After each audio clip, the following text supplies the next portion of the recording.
ఏది అయినా ట్రై చెయ్యి ఆచి చికెన్ మసాలా. ఆచి చికెన్ మసాలా. తెలంగాణ కాంగ్రెస్ లో నామినేటెడ్ పోస్టుల భర్తీకి హైకమాండ్ గ్రీన్ సిగ్నల్ ఇచ్చిందా? వచ్చే నెలలోనే కార్పొరేషన్ పదవులన్నీ భర్తీ చేయాలని రాహుల్ గాంధీ ఆదేశించారా? మరి ఈసారి పార్టీలో పదవులు ఎవరెవరికి దక్కబోతున్నాయి? ఎమ్మెల్యేలు ఇతర పదవుల్లో ఉన్న నేతలకు నామినేటెడ్ పోస్టులు ఇవ్వద్దని డిసైడ్ అయ్యారా? ఇదే సమయంలో ఇప్పటికే ఓ దఫా నామినేటెడ్ పోస్టుల్లో ఉన్న వారిలో కొందరికి షాక్ ఇవ్వబోతున్నారా? Let's watch this story.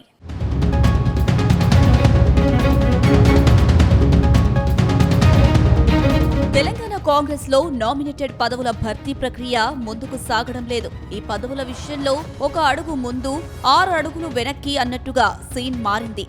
హస్తం పార్టీ అధికారంలోకి వచ్చి 2 ఏళ్లు దాటుతున్నా కష్టపడిన కేడర్కు పదవుల పంపకం మాత్రం జరగడం లేదు. దాంతో ఆశావాహులంతా పదవుల భర్తీ ఎప్పుడెప్పుడా అని ఎదురు చూస్తున్నారు. అటు పార్టీ శ్రేణుల్లో పెరుగుతున్న అసహనాన్ని గుర్తించిన అధిష్టానం మే నెలలో కీలకమైన కార్పొరేషన్ పదవులను భర్తీ చేయాలని డిసైడ్ అయ్యారని తెలుస్తోంది. తాజాగా హస్తినా పర్యటనకు వెళ్లిన టీపీసీసీ చీఫ్ మహేష్ కుమార్ రాహుల్ గాంధీతో సమావేశమయ్యారు. నామినేటెడ్ పదవుల భర్తీపై హైకమాండ్ నుంచి గ్రీన్ సిగ్నల్ తీసుకున్నారని తెలుస్తోంది.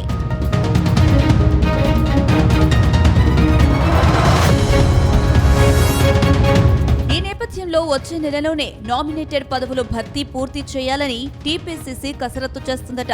గత కొంతకాలంగా పెండింగ్ లో ఉన్న నామినేటెడ్ పదవులు, పార్టీ సంస్థాగత నియామకాలపై CM Revanth Reddy, TPCC chief Mahesh Kumar Goud కసరత్తు పూర్తి చేశారు.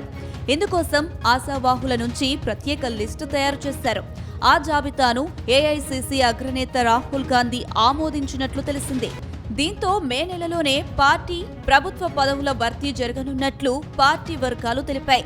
పార్టీ కోసం కష్టపడిన కార్యకర్తలు, ద్వితీయ శ్రేణి నాయకులకు సముచిత స్థానం కల్పించడమే లక్ష్యంగా కొత్త టీపీసీసీ ముందుకు సాగుతుందట. పార్టీ కోసం శ్రమించిన నాయకులకు త్వరలోనే ఓ గుడ్ న్యూస్ రానుందని గాంధీ భవన్ వర్గాలు క్లారిటీ ఇస్తున్నాయి.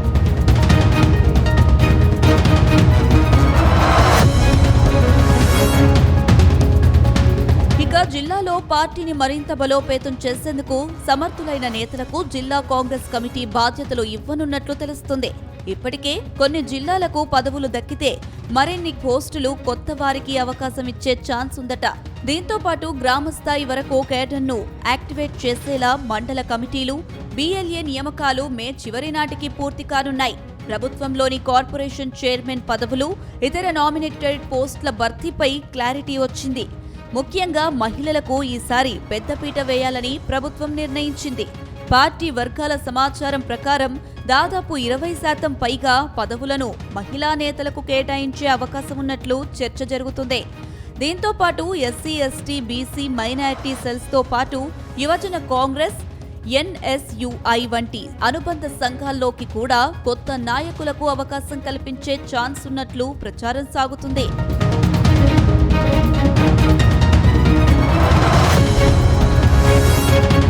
మొత్తం మీద పార్టీ, ప్రభుత్వ నామినేటెడ్ పదవులను సిట్టింగ్ ఎమ్మెల్యేలు, ఇతర ప్రజాప్రతినిధులు ఇవ్వొద్దని డిసైడ్ అయ్యారట. అంతేకాదు, గతంలో ఓసారి పదవులు పొందిన నేతలకు కార్పొరేషన్ పదవులు రెన్యువల్ చేసే అవకాశాలు లేవని తెలుస్తోంది. ఈసారి పార్టీ కోసం కష్టపడిన వారికే పదవులు దక్కే అవకాశం ఉందని తెలుస్తోంది. ఇందుకోసం ఉమ్మడి జిల్లాల వారీగా కాకుండా కొత్త జిల్లాల ప్రతిపాదికన పూర్తి స్థాయి కమిటీలను ఏర్పాటు చేస్తున్నారు. దీనివలన తెలంగాణలో త్వరలో జరగబోయే ఎంపీటీసీ, జెడ్పీటీసీ ఎన్నికలకు ఉపయోగకరంగా ఉంటుందని పార్టీ భావిస్తుందట. మరోవైపు సామాజిక న్యాయం పాటిస్తూనే బలమైన నేతలకు ప్రాధాన్యత కల్పించే దిశగా పార్టీ అడుగులు వేస్తుందట. ఇక మే నెలలో జరగబోయే ఈ నియామకాలతో తెలంగాణ కాంగ్రెస్ లో కొత్త ఉత్సాహం రానుందని అంటున్నారు.